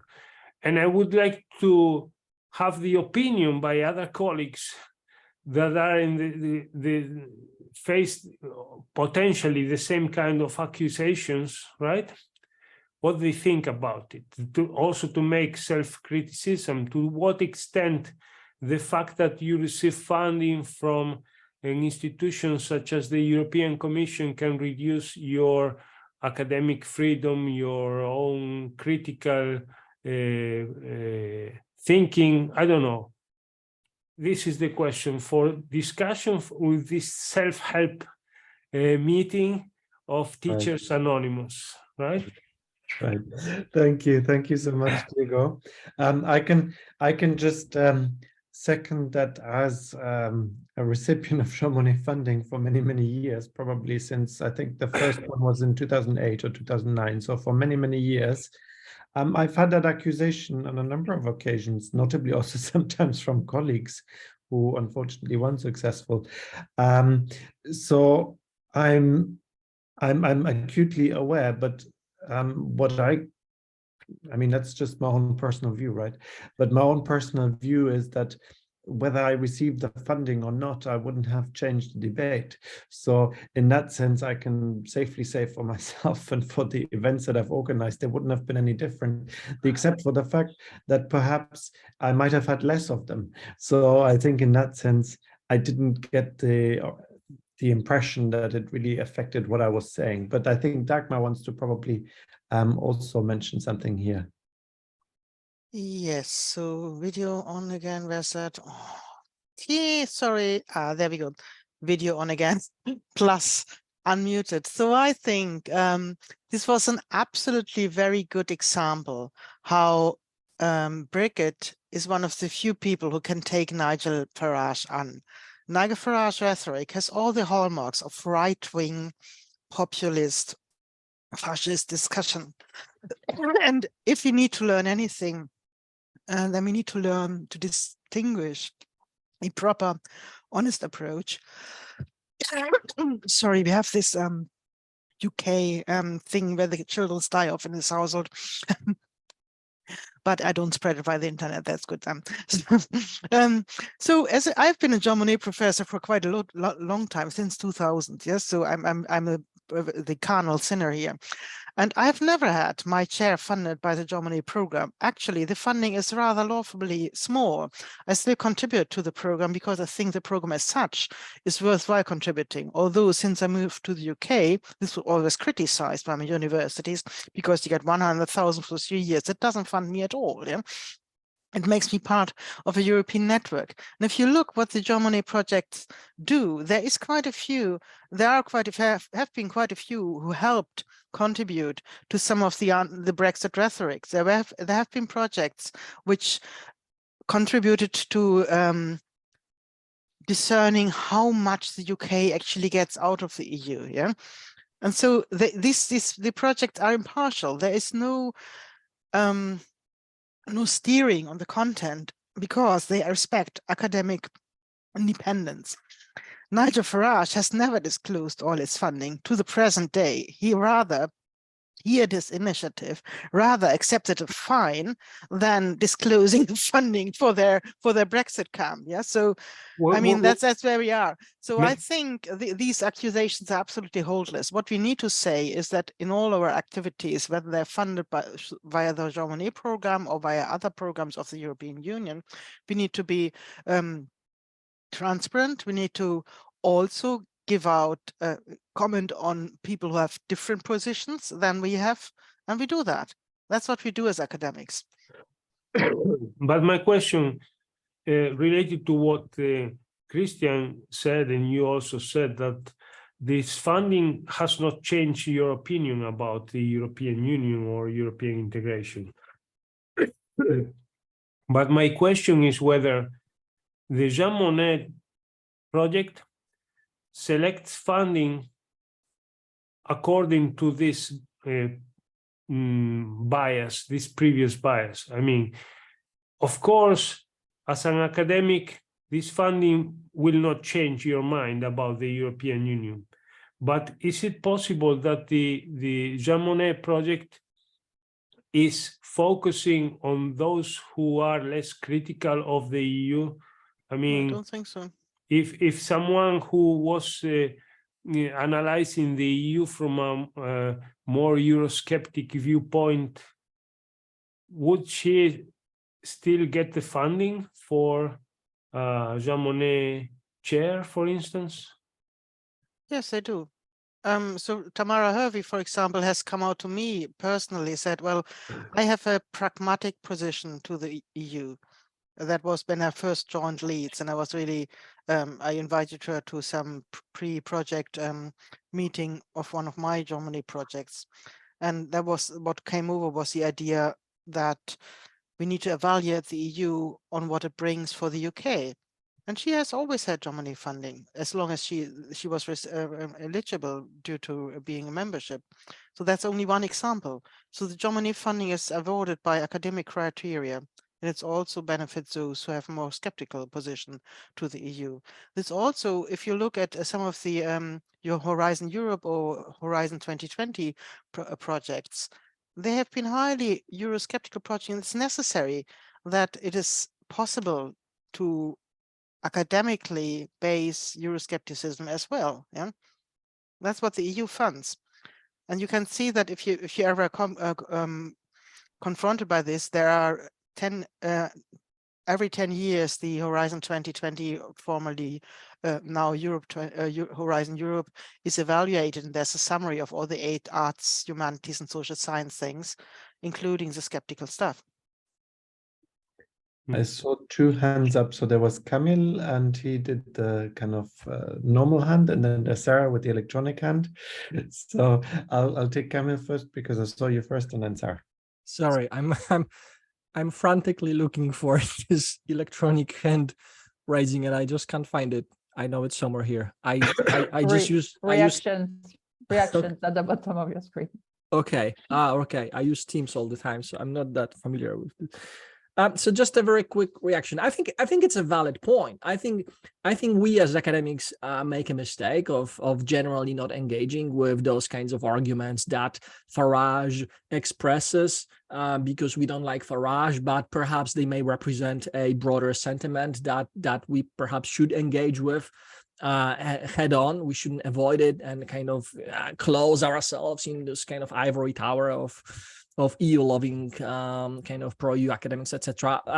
But I think there is a kind of valid and a good way to engage with those kinds of criticisms. And the question, would EU kind of hating or EU bashing academics get Jean Monnet funding? Well, it's a good question. Jean Monnet funding is a form of public diplomacy by the EU, so they perhaps will be more inclined to offer this kind of funding to the projects that are at least somehow sympathetic to the European integration project. At the same time, I find it very unlikely that people who are just in principle disliking the EU, they would be inclined to actually apply for this kind of funding, right? So do they actually want to apply? Now, if they apply, what kind of quality would they be able to produce? Would they be able to actually factually engage with the different aspects of European integration, which they are used to dismissing or kind of just not paying attention to because the audience doesn't care about those facts, right? They care about emotions and some kind of populism. So that's one question. Would they actually be able to produce a good quality application, right? That would not be pure propaganda, but actually would engage with some kind of factual analysis. Now, another question is, do the students get propaganda from us? I mean, my first contact with Jean Monnet funding was when Christian got his Jean Monnet module at the University of Salford, and I was teaching on that module, right? It was a EU simulation. And I was running that simulation, and there was a lot of EU skepticism in that room, and some students were openly hostile towards the EU. That didn't prevent us from having a discussion, because if you look at the Council of Ministers, you will have political leaders who dislike the European Union in those meetings, right? You will have people, represented officials from countries who are EU skeptic, and we had the same kind of dynamic in that room when we were running this simulation. And finally, reflecting on my own funding and my own practice, I don't recall having a single time where students would, even anonymously in the module evaluation surveys, accuse me of spitting EU propaganda, perhaps because I try to keep my values to myself. My modules are on European security governance,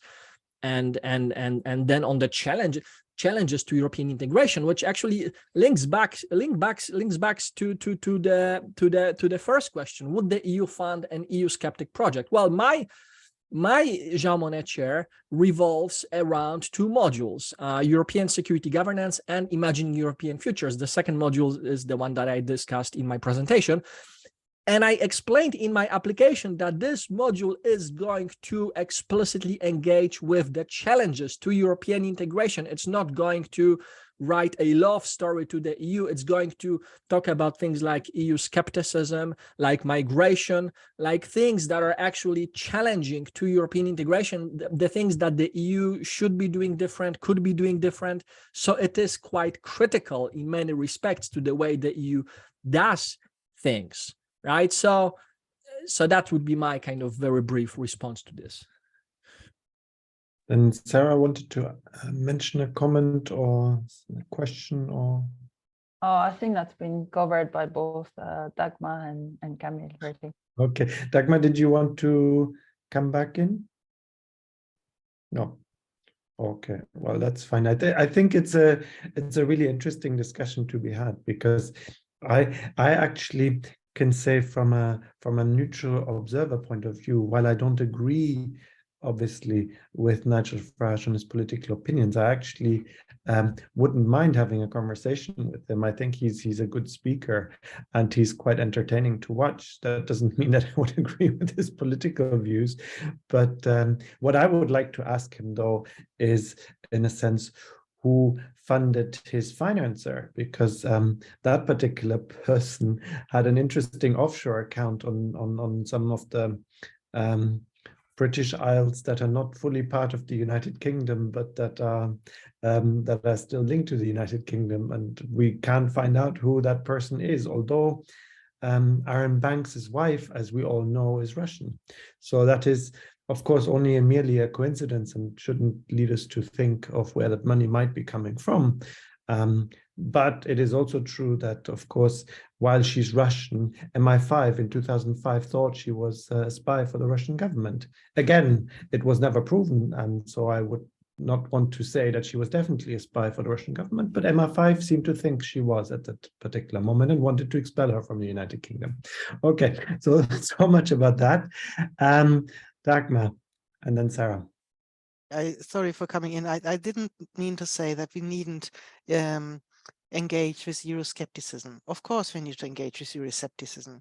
We also need to engage with the reasons for Euroscepticism, which derives from open migration policies from the Blair area in the UK, and which isn't matched by investment in regional structures. Yeah. That is not the fault of the EU at all. So what we need to engage in is the extent to which the EU actually makes good on its promise to improve the socioeconomic situation of citizens through integration. And that is a valuable EU criticism, which needs to be aired. I'm not sure this is helped by engaging with the demagogics like Nigel Farage before learning demagogics myself. You made a really good show there, Christian, on saying, no, we do. Of course, they're not Russian funded. I think Michael Dugan has assembled some evidence that they are actually Russian funded. He didn't get a he wasn't sued in court for it. So that's an indication that is perhaps correct. And so so you did the training and engaging with them, so you can invite them to DCU if you like. Yeah, but I think it's more important to engage with the concerns of citizens, of people in and without the EU, who think this is a enterprise which disadvantages them. And that's one of our responsibilities in teaching European Union studies, whether this is law, economics, or politics, or sociology, to take those concerns seriously. And then also to take seriously the shortcomings of the EU in the area, how they actually improve the living and working situation of citizens, as is still promised in, I think, not only the preamble, but also Articles 1 and 2, and later on in the TFEU somewhere. Thank you. Sarah. Yeah, just 2 points. There was a point in the chat about the College of Europe and the lack of Euroscepticism in its whole. So I don't think that, I mean, I don't know if the lack of Euroscepticism is an issue in itself, but I think certainly, I guess you could say that when you speak to people who work for the EU institutions, there is a bit this kind of Brussels bubble. And I think that you have the impression that there isn't always much of an awareness of how the EU is perceived on the ground. And there, I think there's more that the EU could do, because you have the impression that they were taken by surprise, for example, with the Brexit referendum, or the EU membership referendum, rather. And for people living in the UK at the time, actually, it wasn't so much of a surprise, because you could feel there was a strong undercurrent, like, you know, all this kind of vox pops asking people in the streets, or, you know, on TV, you could get a strong sense that a lot of people were going to vote that way. And so there's this disconnect, I think, between the EU institutions and ordinary citizens that need to be addressed. And the second point, actually, it was in a sense that video was kind of making fun of the fact that Bridget was trying to actually speak. And I think that made me think again about how we are very often, actually, as EU experts, we are not really taking enough part in public debates. And I think it's a bit frustrating, actually, these kind of programs like Question Time, they don't, you know, they really give the floor to people who sometimes really don't know what they're talking about. And I think we saw that a lot in the EU membership, in the run-up to the referendum in the UK, that the discussion was of very poor quality. And actually, as academics, it was very difficult to actually being able to contribute to the debate. So to kind of come back in this long way to Diego's point, I think that the Jean Monnet funding is really important. I agree with colleagues that I really don't believe that EU funding, Jean Monnet, other type of funding is only given to people who are, you know, cheerleaders for the EU. We've seen a lot of projects in some areas. I mean, I work on migration. I've seen a lot of EU funded projects that were actually very critical what the EU does in the field of asylum and migration. But I think it's really important because actually in a lot of countries, and certainly was the case in the UK, you could argue it's the case in Ireland as well, there is actually need to fund activities that will teach students, but also society more broadly, about what the EU is, what it does, how it works. And I think it is really important because if we don't do it, then you can see what happened in the UK, that people can just say anything, really completely crazy stuff, and it works. Like, you know, when you think that some people said they voted for Brexit because they felt that that was the only way of keeping 3-pin plugs. I mean, it was just completely ridiculous. Like, people had all sorts of crazy ideas about the EU, and therefore I think it's very important that I think as Jean Monnet professors, we have a role to play, not to be uncritical cheerleaders, but actually just to I'm sorry to knowledge. interrupt. Can you let Diego Valera in because he can get in? He messaged me. Yes, I will. I'll try to let him back in. Yes. And I apologize. No problem. No problem.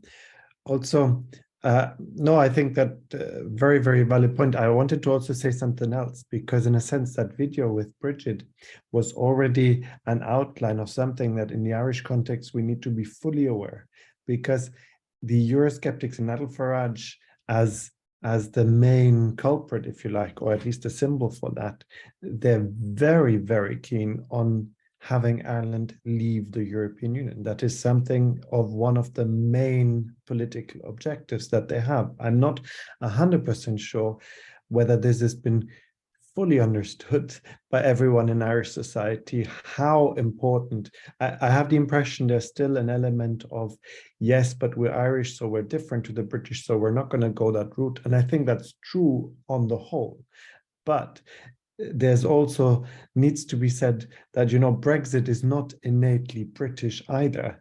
I think that is something to keep in mind. If we go into the details of that referendum, we can find many, many problems with it. And I think there's nothing inherently British about the Brexit referendum, just as that is definitely a real problem here also in Ireland. And I think the Eurosceptic, if we just look at Dominic Cummings, for instance, he said it very openly. His idea was the Brexit deal is going to work in this particular way. We're going to force Ireland, or basically we're going to force France and Germany to kick Ireland out of the single market and therefore make Ireland leave the European Union. That was their strategy. And he said so in various interviews. So this is something that needs to be taken quite seriously here. Okay, I'll leave it at that point.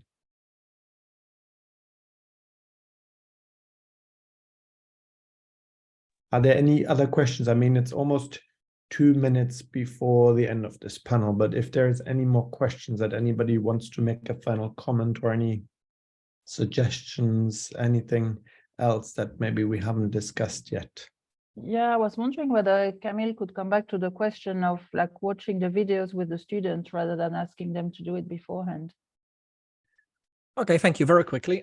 So some students also asked me this. So they asked, can we watch the videos before the session and then we come and we have a discussion? So I did a little bit of experimentation with so-called flipped learning in the past, and it didn't work. I didn't like it. So the problem is half of the students wouldn't watch the video, okay? And then the other half who did watch the video, we would lose this kind of what I call emotional momentum. When those videos were often kind of emotionally charged, kind of strong documentaries with strong views. And then when we watch them in class, there is this momentum. We watch them, we participate in this process together, we finish, and those students are kind of fired up and ready to have a discussion. If they do it beforehand, they will cool down, they will start thinking about other things, their mind will go into different places, and also a lot of them will just not watch them at all. And I know this because even when I show those videos in class, I still have students that I see they are not watching those videos. They're doing other things on the computer. So imagine if they are asked to do it beforehand, they would not do it on a larger scale. So that's my reasoning. Thank you. Any final comment before I'll officially close this session?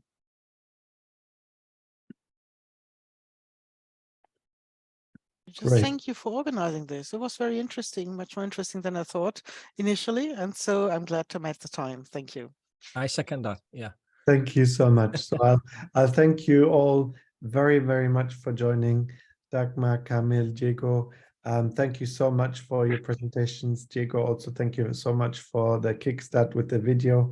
I think that's been really good. Thank you everyone also for attending this particular session. It's delighted to have such a great audience with us. I think we've had really, really interesting discussions here. So now I see John is still here, but we actually had to postpone his keynote lecture to tomorrow. So I hope this is okay for you, that you don't mind too much. So what we'll do now is we'll have an extended lunch break because we postponed John's keynote lecture for tomorrow. We have an extended lunch break until 2:45 p.m. And if you want, obviously you're welcome to stay in the link, but you're also welcome to come back at 2:45 or maybe at 2:40 so that you're all there when we start. We'll have a session teaching the European Union on the island of Ireland. We have Dr. Emmanuel Schoen-Quinlivan and Dr. Philip Murphy from the University College Cork on teaching European politics at primary and secondary level in Ireland. Then we have Dr. Jada Lagana from Cardiff University, who's also the president of IASIS, and Mr. Niall Robb from Queen's University, Belfast, the future of European studies, a cross-border perspective from the island of Ireland. We then have Professor Andrew Cottee, also from University College Cork, on teaching European foreign and security and defence policy in Ireland.